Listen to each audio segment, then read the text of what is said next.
Hi, today I'll be demonstrating Charette's protocol of the hand and wrist. Can I have your hand, please? Thank you.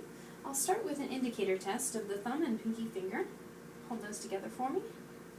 Okay, and I'm seeing that comes apart, so we need to explore what the issue is. I'm going to also feel for this indentation on the dorsum of the hand, and I do feel that. That's another indicator.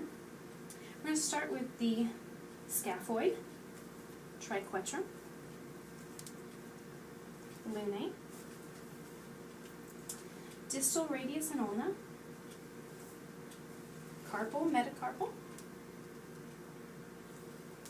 carpal spread, distraction of the trapezoid, capitate, lateral hamate, and medial hamate. Now we're going to look at the elbow joint.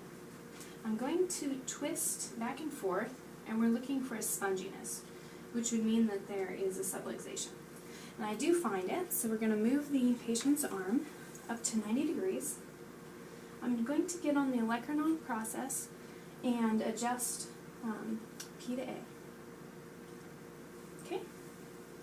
Now if the sponginess would have been the other direction, I would get on the radial head here and cross fiber and adjust. Okay. Now we're going to test the humerus. I'm going to pull the arm down and have you resist me, please. Okay, that's weak. That indicates it needs to be adjusted.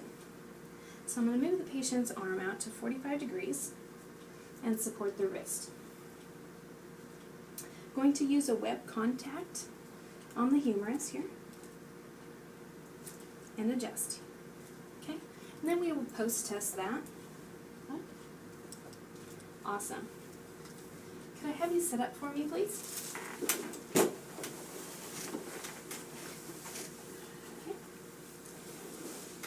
Now I'm testing for the AC joint. I'm going to overlap my fingers,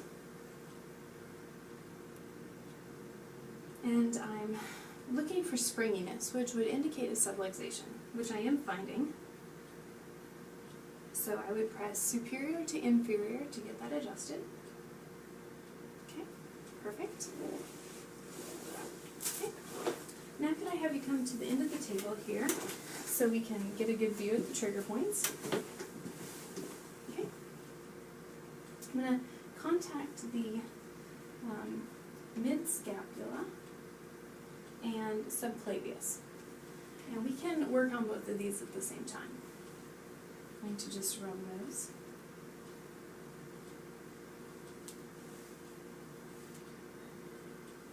Okay, and then I'm going to move to teres major and minor. Okay, rub those. Okay, and levator scap.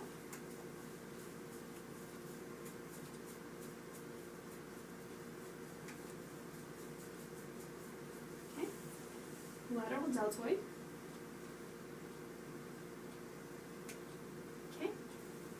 I'm going to get underneath the armpit here to get the head of the humerus.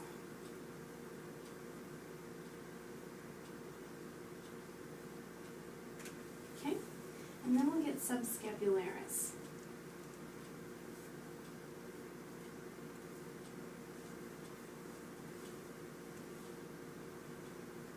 Okay, perfect. Now we're going to do scapothoracic mobilization.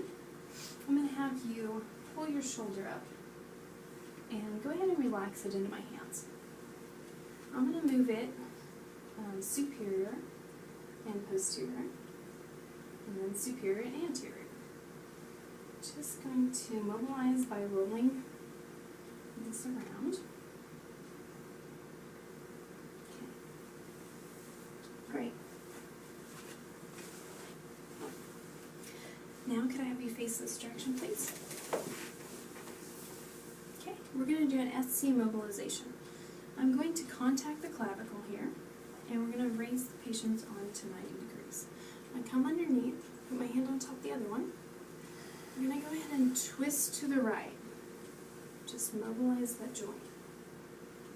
Okay. Okay, great. Thank you.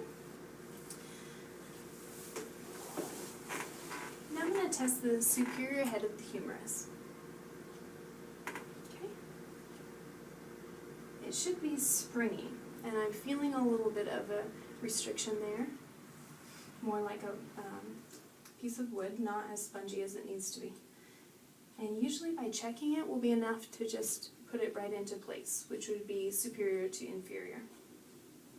Okay, now we're going to end with the levator scap tendon. So if you could turn slightly this way. Okay. I'm going to have the patient raise their shoulder and relax it. I'm going to use my thumb to come up around the scapula here about 4 to 5 times. Okay, this is the levator scap tendon.